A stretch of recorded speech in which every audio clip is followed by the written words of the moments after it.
Anna Dressed in Blood by Kendare Blake. I wake up to the smell of dust and the sensation that most of my head is lying in shards somewhere behind me. Each breath I take sends up a small puff of gray across aging and uneven floorboards. Rolling onto my back, I realize that my head is still intact, but my brain hurts so badly that I have to close my eyes again. An image pops into my head. Some Neanderthal oaf swinging a board. The pieces of the puzzle start falling into place. I blink again in the strange gray light. The strange gray light. My eyes flash wide. I'm inside the house. My brain shakes itself off like a dog ditching water, and a million questions fly from its fur. How long have I been unconscious? What room am I in? How do I get out? And of course, the all-important, did those assholes leave me here? My last question is answered quickly by Mike's voice. See, I told you I didn't kill him. He taps his finger against the glass, and I twist toward the window to stare up at his grinning idiot face. He says something stupid about how I'm a dead man and that this is what happens to guys who mess with his property. That's when I hear Carmel shouting that she's going to call the cops, asking in a panicked voice if I've at least woken up yet. Carmel, I shout, struggling up on my knee. I'm okay. Cass, she shouts back. These jerks. I didn't know, I swear. My head is swimmy. I need to lie back down.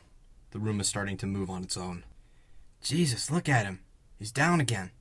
We should probably get him out of there, man. He could have a concussion or something. I hit him with a board. Of course he's got a concussion. Don't be an idiot. Look who's talking, I would like to say. All of this feels very surreal, very disconnected. It's almost like a dream. Let's just leave him. He'll find his own way back. Dude, we can't. Look at his head. It's bleeding all over the place.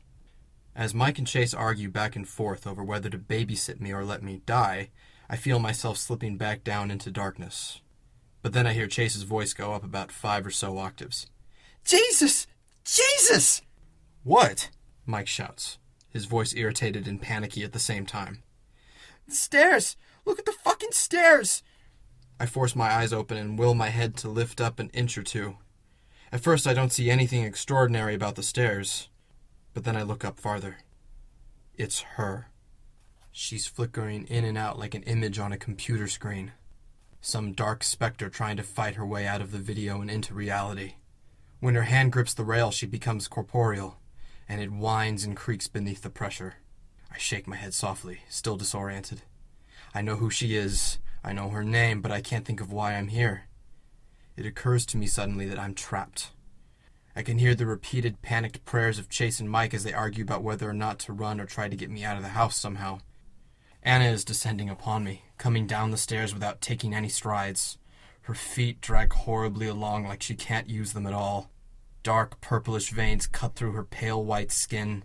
Her hair is shadowless black, and it moves through the air as though suspended in water, snaking out behind and drifting like reeds. It's the only thing about her that looks alive. She doesn't wear her death wounds like other ghosts do. They say her throat was cut, and this girl's throat is long and white. But there is the dress. It's wet and red and constantly moving. It drips onto the ground. I don't realize that I've scooted back against the wall until I feel the cold pressure against my back and shoulder. I can't take my eyes off her eyes. They're like oil drops. It's impossible to tell where she's looking, but I'm not foolish enough to hope that she can't or hasn't seen me. Anna is going to kill me, and I'm surprised to find that I would rather it be one like her, and her dress made of blood. I would rather succumb to whatever hell she has in mind for me than give up quietly in a hospital somewhere because someone hit me in the head with a piece of plank board. She's coming closer.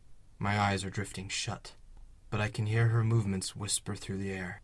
I can hear each fat drop of blood strike the floor. I open my eyes, and she's standing above me, the goddess of death. Black lips and cold hands. Anna. My mouth curls into a weak smile. She looks down at me, a pathetic thing shoved up against her wall. Her brow creases as she floats, and then she jerks her gaze away towards the window above my head. Before I can move, her arms shoot forward and break through the glass. I hear Mike or Chase or both of them screaming almost in my ear. Anna has pulled Mike through the window and into the house. He's screaming and bawling like a caught animal, twisting in her grip and trying to keep from looking at her face. "Let me go," he stammers. Let me go, man. It was just a joke. It was just a joke. She sets him on his feet. He's bleeding from cuts on his face and hands. He takes one step backward. Anna bares her teeth. I hear my voice coming from somewhere else, telling her to stop. And Mike doesn't have any time to scream before she thrusts her hands into his chest, tearing through skin and muscle. She pushes her arms out to the sides like she's forcing her way through a closing door, and Mike Andover is torn in half. Both halves fall to their knees, jerking and skittering like insect parts. Anna is looking down at the corpse calmly. She looks at me for a long moment before turning her attention back to Mike. When the door bursts open, she doesn't seem to notice. And then I'm being dragged by my shoulders from behind, pulled out of the house and away from the blood, my legs thumping down the front porch steps. When whoever it is lets go of me, they drop me too suddenly on my head, and I don't see anything anymore.